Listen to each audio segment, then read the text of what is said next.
तो भैया जी चलते हैं।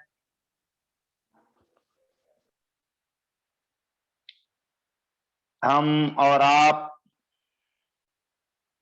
दिगंबर जैनाचार्य विरचित जैन व्याकरण कातंत्र रूपमाला का अध्ययन कर रहे हैं। कातंत्र रूपमाला पूर्वार्ध और उत्तरार्ध दो भागों में विभाजित है। पूर्वार्ध 4 भागों में प्रकाशित है। पंचसंधि प्रथम भाग, स्वरांत लिंग प्रकरण द्वितीय भाग। अब हमारा व्यंजनांत तृतीय भाग चल रहा है। पूर्व सत्र में हमने व्यंजनांत शब्दों में कवर्गांत शब्द अप्रसिद्ध हैं, तो सुवाच चवर्गांत शब्दों में सर्वप्रथम शब्द आता है सुवाच।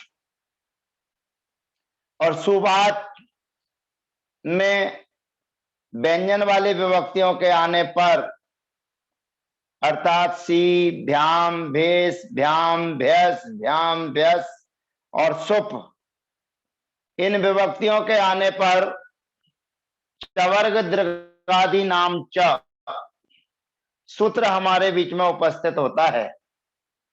और वह सूत्र चा के स्थान पर गा आदेश कर देता है।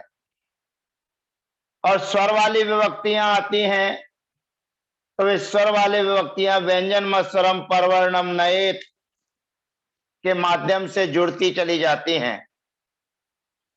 अब यहां पर चवर दीर्घादि नाम जैसे चा के स्थान पर गा किया, उसके पूर्व व्यंजनाच्य सूत्र से सी का लोप किया। ये सभी व्याख्याएं हमने पूर्व सत्र में आपके बीच में रखी।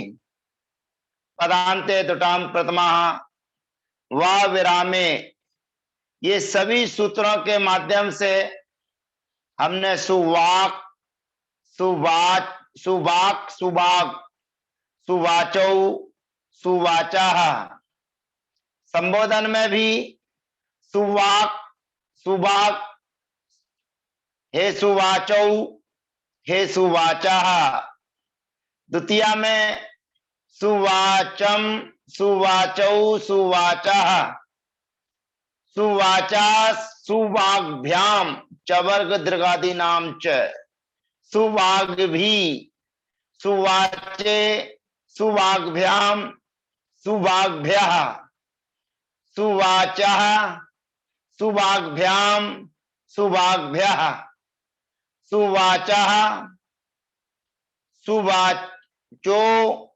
सुवाचाम, सुवाची, सुवाचो। यहां तक की प्रक्रिया को हमने पूर्व सत्र में जाना। अब हम सुवाच शब्द से शुभ विभक्ति लेकर आते हैं। वह शुभ विभक्ति भी व्यंजन वाली विभक्ति है, और व्यंजन वाली विभक्ति होने पर सर्वप्रथम सूत्र लगेगा चवर्ग दृगादि नाम च। चवर्ग दृगादि नाम च अर्थात चवर्ग जिनके अंत में है और दृश्य आदि शब्द, इनके अंत को गकार आदेश होता है, गा आदेश होता है।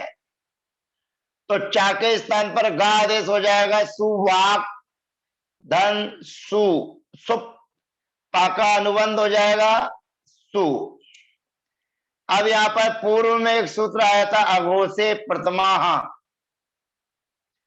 सामने जो सी सुप विभक्ति है वो अघोष वर्ण है, और अघोष वर्ण के होने पर उसके पूर्ववर्ती जो गा है वह धुट है।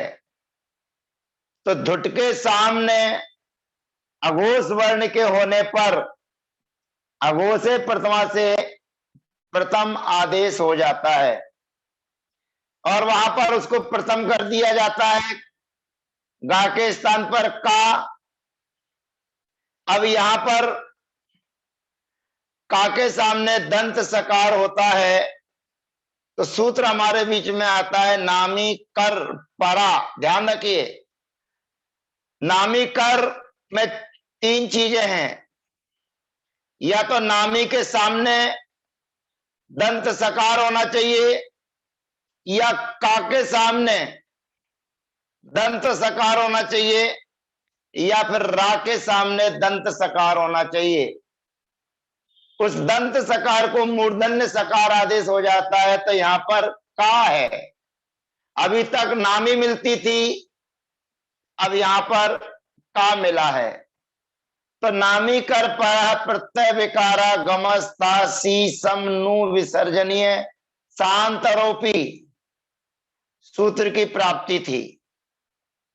सूत्र की प्राप्ति हुई क्योंकि यहां पर का से परे दंत सकार है और दंत सकार को मूर्धन्य सकार आदेश करना है। इसलिए नामी कर परा प्रत्यय विकारा गमस्ता सी समनु विसर्जनीय शांतरोपी सूत्र की प्राप्ति होने पर एक नया सूत्र हमारे बीच में आता है और वह कहता है कवर्ग प्रथमा सस शेषु द्वितीयो वा।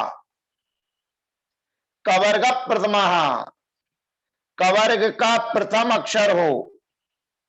अब कवर्ग का प्रथम अक्षर क्या हो, तो का है।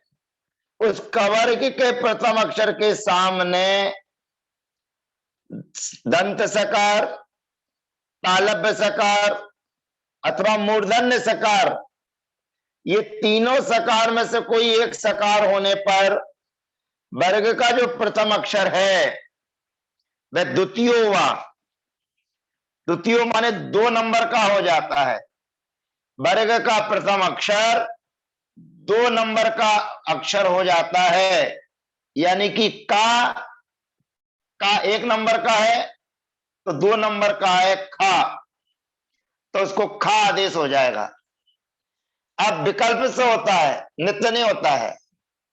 अब यहां पर का के स्थान पर जब खा आदेश हो गया तो स्वाभाविक है कि यहां पर अब नामी का प्रत्यय विकार गमस्ता सी समनु विसर्जनीय शांतरोपी सूत्र का प्रयोग नहीं हो पाएगा, क्योंकि सूत्र नामी से, का से अथवा रा से कहता है। और जो का था उस का को आपने विकल्प से खा आदेश कर दिया है।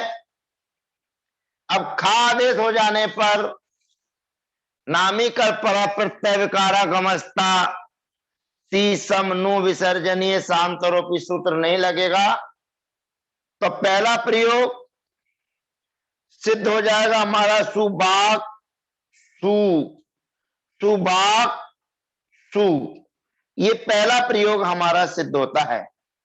लेकिन कवर्ग प्रथमा ससेसु द्वितीयो वा, यह सूत्र जब नहीं लगेगा, क्योंकि यह विकल्प से कहता है कवर्ग प्रथम से द्वितीयो भवती ससेसु पर तो वा माने विकल्प से होता भी है, नहीं भी होता।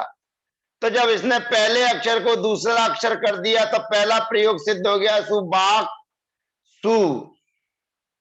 और जब यह सूत्र नहीं लगेगा तो नामी कर परा प्रत्यय विकारा गमस्ता सी समनु विसर्जनीय शांतरोपी सूत्र तैयार बैठा हुआ है। आदेश उसको प्राप्त होकर तुम्हें कार्य करना है, वो बिल्कुल फुल तैयारी में बैठा हुआ है। और जहां कवर्ग प्रथम ससेसु द्वितीयो वा सूत्र नहीं लगा, यानी कि लग गया तो सुवाक सु, और जब ये नहीं लगेगा तो नामी कर परा प्रत्यय विकारा गमस्ता सी समनु विसर्जनीय शांतरोपी सूत्र के माध्यम से उस दंत सकार के स्थान पर मूर्धन्य सकार आदेश हो जाएगा। यानी कि संसार के सा के स्थान पर हर्ष का सा यहां आदेशित हो जाएगा। अब हमारी स्थिति है सुवाक धन शु मूर्धन्य सकार। अब यहां पर सूत्र आता है क स योगे छ, जहां का और मूर्धन्य सकार इन दोनों का क्रम से योग हो जाए, का के बाद में मूर्धन्य सा हो तो दोनों को मिलाकर छा आदेश हो जाता है। तो कासा योगे छा, का और सा मिलकर के छा हो जाते हैं, तो प्रयोग सिद्ध हो जाएगा सुबाक छू। ध्यान रखना, प्रसिद्ध और प्रचलित है सुबाक सुछू, परंतु कवर्गा प्रथमा से सु द्वितीयो वा, ये सूत्र का कार्य पहले हमें करना है, क्योंकि जब हम सुबाक छू बना देंगे तो अगला सूत्र कार्य नहीं कर पाएगा।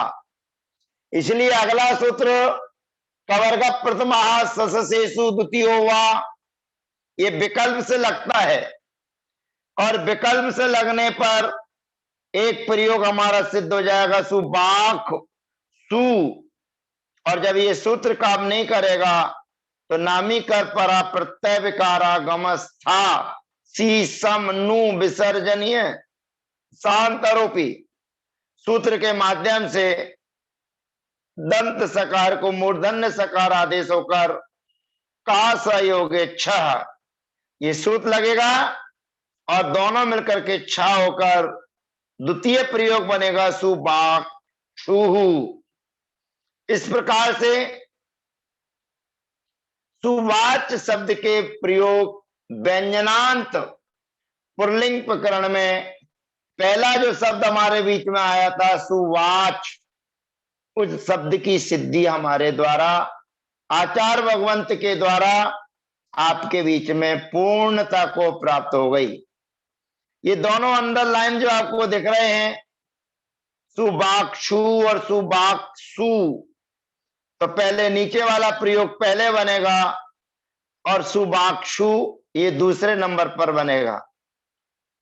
अब इसके बाद में चवर्गांत शब्द ही प्रत्यंच शब्द हमारे बीच में आता है, प्रत्यंच। अब इस प्रत्यंच शब्द में थोड़ा समझना है कि शब्द क्या है। हमको तो केवल अंत में चकार दिख रहा है कि अंत में चकार है, तो अंत में चकार होने पर चवर दीर्घादि नाम च, ये सूत्र लगेगा ही, वह अपना कार्य करेगा ही। लेकिन इस शब्द के बारे में पहले हम जान लें कि ये शब्द है क्या। ये शब्द बनने के पूर्व ये प्रति उपसर्ग है और अंचु धातु है।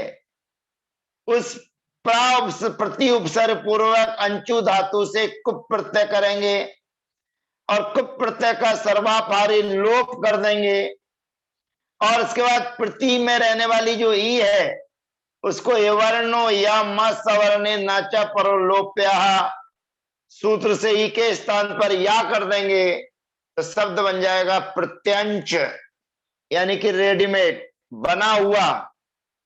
लेकिन हम अपने निगाह में इसको ये रखेंगे कि ये प्रतिधन अंश है, और प्रतिधन अंश की प्रक्रिया को हम आगे बढ़ाएंगे, और जब आवश्यकता पड़ेगी तो हम लगाएंगे वर्णो या मवर्णे नाचा परोलोप्या।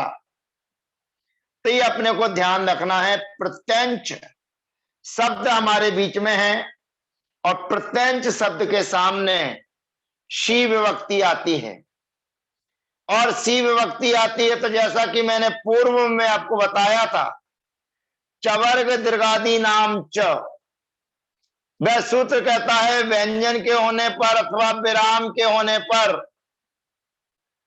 अब व्यंजन के होने पर हम चवर्ग दीर्घादि नाम च लगा सकते हैं, व्याम विभक्ति के आने पर भी चवर्ग दीर्घादि नाम च व्यंजन के होने पर लगा सकते हैं।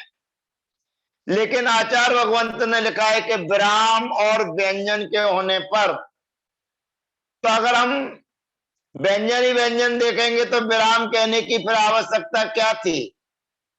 इसलिए आचार्य भगवंत के विचारों को आत्मसात करते हुए हमें विराम भी उपस्थित कर रखना है। तो सर्वप्रथम व्यंजनाच सूत्र से सी का लोप कर दिया जाएगा। ध्यान रखना, इस शब्द का विक्रय आप जब भी करेंगे तो प्रति धन अंच धन सी इस प्रकार से करेंगे तो आपको रूप पूरे बनाने में और समझने में सुविधा होगी। प्रत्यंच शब्द को लेकर चलेंगे तो आगे सस आदि विभक्तियां जब आएंगी तो वहां पर दुविधा उत्पन्न होगी, और दुविधा उत्पन्न होने पर प्रशस्त मार्ग भी आपको अप्रशस्त जैसा लगेगा, जिस पर आप चल नहीं पाएंगे। तो प्रति धन अंश चवर्ग दीर्घादि नाम च सूत्र से चा के स्थान पर गा आदेश किया। अब चा के स्थान पर गा आदेश हमने किया है, आगे सूत्र हमारे बीच में आते हैं मनोरनुस्वारो धुटी। अगला सूत्र हमारे बीच में आता है, आगे हम बढ़ते चले जाते हैं।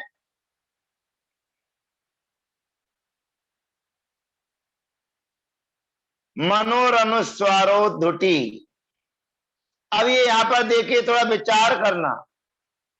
जो प्रतिधन अंश हमने लिखा है, जो बीच में चवर्ग का 5वां अक्षर है, तो व्याकरण का एक नियम है कि बीच में रहने वाले जितने भी पंचम अक्षर रहेंगे, अनुनासिक वर्ण रहेंगे, वे अनुनासिक वर्ण प्राय करके ना और मा से ही बनते हैं। चाहे वो कवर्ग का 5वां अक्षर हो, चाहे चवर्ग का 5वां अक्षर हो, चाहे टवर्ग का 5वां अक्षर हो, तवर्ग का 5वां अक्षर चलेगा, पवर्ग का 5वां अक्षर मां चलेगा। तो यहां पर सूत्र कह रहा है मनोरनुस्वारो धुटी। मां और ना को अनुस्वार होता है धुट वर्ण के होने पर। मां और ना को अनुस्वार होता है धुट वर्ण के होने पर। अब धुट वर्ण क्या है? तो धुट व्यंजन मनंथस्थानुनासिकम, अर्थात अंतस्थ और अनुनासिक वर्ण को छोड़कर शेष सभी वर्ण धुट कहलाते हैं। यानी कि व्यंजन जो 33 व्यंजन होते हैं, उन 33 व्यंजनों में 4 अंतस्थ और 5 अनुनासिक, या मा या गा या गणा ना मा, ये 5 अक्षर में से कोई अक्षर हो और अंतस्थ जो वर्ण हो तो जो अधुट कहलाते हैं। शेष जो व्यंजन है वो धुट कहलाते हैं। तो यहां पर जो गा है वो गा धुट वर्ण है, और धुट वर्ण के कारण जो हमने चा का 5वां अक्षर बैठा था उसको मनोरनुस्वारो धुटी से अनुस्वार कर देंगे। अब जब अनुस्वार कर देंगे तो जो उसके पूर्व जो आ है, उस आ के ऊपर जाकर वह अनुस्वार रूप में बैठ जाएगा। अब जब अनुस्वार रूप में बैठ जाएगा तो आगे सूत्र आता है वर्गे वर्गांता। वर्गे वर्गांता, ये सूत्र कहता है वर्गे अर्थात कवर्ग, चवर्ग, टवर्ग, तवर्ग, पवर्ग, इन 5 वर्गों में से कोई भी एक वर्ग का अक्षर हो। तो यहां पर जो गा है, क्योंकि पहले चा था, चवर्ग दीर्घादि नाम जैसे उसको गा कर दिया है, तो जहां पर जो भी वर्ग का अक्षर हो तो यहां पर कवर्ग का अक्षर गा है। तो ये वर्गे वर्गांता कहता है कि जो आपने अनुस्वार किया है, उस अनुस्वार के स्थान पर उसी वर्ग का पंचम अक्षर हो जाता है। अनंत्यो अनुस्वारो वर्गे परे वर्गस्यांतो भवति। ये ध्यान रखना, ये सूत्र कह रहा है अनंत्यो, अंतिम नहीं होना चाहिए। अंत से पूर्ववर्ती जो अनुस्वार है, जिसको आपने अनुस्वार किया हुआ है, उस अनुस्वार के सामने वर्गे परे जिस वर्ग का जो अक्षर होता है वे वर्गस्य अंतो भवति, उस वर्ग का अंतिम अक्षर हो जाता है। तो वर्ग का अंतिम अक्षर अर्थात सामने गा है और गा का पांचवा अक्षर अंतिम अक्षर गा है, तो उस अनुस्वार को उस वर्ग का पंचम अक्षर गा हो जाएगा। अब हमारी स्थिति है प्रति अंग गा। अब यहां पर दो व्यंजन एक साथ हैं, और जहां दो व्यंजन एक साथ होते हैं, बिना स्वर के होते हैं, तो फिर संयोग बन जाता है। जब दो वर्गों का संयोग मिल जाता है तो सूत्र हमारे बीच में आता है संयोगांतस्य लोपा। पदस्य संयोगांतस्य लोपो भवति विरामे व्यंजनादौ च। पदस्य, पद जो है संयोगांतस्य, संयोग का अंतिम जो अक्षर है, उस अंतिम अक्षर का लोप होता है। शर्त दो है, विराम अथवा व्यंजनादौ। विराम होने पर अथवा व्यंजन के होने पर। अब ध्यान रखना, सी विभक्ति हमारी थी, वह व्यंजन था। हम उस सी के रहने पर भी ये कार्य कर सकते थे, परंतु आचार्य भगवंत कहते हैं अगर तुम व्यंजन को देखोगे तो विराम कहां से लाओगे। आचार्य भगवंत ने दोनों चीजें अलग अलग कही है, उसमें जरूर कहीं ना कहीं रहस्य छुपा हुआ है, जो आपको बीच में कभी देखने को मिल जाएगा। तो संयोगांत लोपा सूत्र से जो संयोग का अंतिम अक्षर है, अब संयोग का अंतिम अक्षर क्या है यहां पर, गा, क्योंकि गा और गा है, गा पूर्व में है और गा अंत में है, तो बिना स्वर के है, तो संयोग के अंतिम वर्ण का लोप हो जाएगा विराम अथवा व्यंजन के होने पर। व्यंजन मिलेंगे भ्याम आदि विभक्तियों में, और विराम मिलेगा केवल सी विभक्ति के लोप हो जाने के बाद। व्यंजनाच्य सूत्र से सी का जब लोप कर देंगे तो हमें विराम मिलेगा। वर्णा नाम अभावो विरामाः, वर्णों का जहां अभाव होता है उसे विराम कहते हैं। तो यहां पर जो गा है उसका लोप हो जाएगा। अब उसके बाद में हमारी स्थिति है प्रति धन अंग। अब हम सूत्र लगाएंगे एवर्णो या म सवर्णे नाचा परो लोप्या। एवर्णो या म सवर्णे नाचा परो लोप्या सूत्र लगाएंगे तो ई के स्थान पर या आदेश हो जाएगा, और पहला प्रयोग हमारा बन जाएगा प्रत्यंग। प्रत्यंग। अब औ जस अम औ ये विभक्तियां जब लाएंगे तो आपको मैंने पहले ही पूर्व सत्र में बता दिया है कि व्यंजनांत प्रयोग जब हम करेंगे तो इसमें स्वर वाली विभक्तियों में कार्य कुछ नहीं होता है, लेकिन ससादी विभक्तियां जो आएंगी, माने कि अगुट स्वर वाली जब विभक्तियां आएंगी तो उन शब्दों में कुछ शब्दों में कुछ कार्य होगा। उनमें ये प्रत्यंच माने प्रतिधन अंच भी शब्द है, लेकिन औ जस अम औ ये पांच विभक्तियां जो हैं वो घुट विभक्ति कहलाती हैं। घर का घा, पंचादो घुट। लोग प्राय करके कभी धुट बोल देते हैं, कभी घुट बोल देते हैं, कभी घुट बोल देते हैं, कभी धुट बोल देते हैं। तो घुट और धुट, इन दोनों के अंतर को अच्छे से समझ लेना चाहिए। पंचादौ घुट, पीछे क्षीरपा शब्द हमारा आया था, क्षीरपा, उस क्षीरपा शब्द के अंतर्गत सूत्र दिया था पंचादौ घुट, जो सी औ जस अम औ, ये 5 विभक्तियां हैं, ये घुट विभक्ति हैं घर के घा की, घुट। और धुट व्यंजन मन अंतस्थानुनासिकम, माने अंतस्थ और अनुनासिक को छोड़कर जो 24 वर्ण है वे धुट है, ध्वजा का धा। तो ये अंतर अपने को ध्यान रखना है, धुट और घुट, ये दोनों अंतर को यदि आपने नहीं समझा तो स्वयं से आप स्वयं को परेशानी में डाले रखेंगे कि कभी घुट बोलेंगे तो कभी धुट बोलेंगे।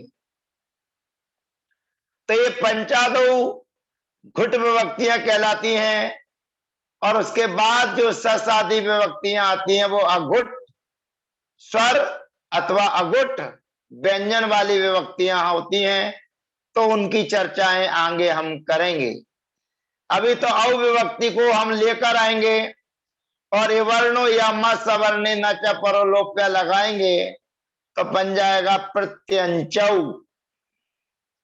जस विभक्ति के आने पर यही कार्य करेंगे, प्रत्यय प्रति धन अंच धन जस, ये अनुबंधो प्रयोगी, जस के जा का अनुबंध लोप, अस बचेगा।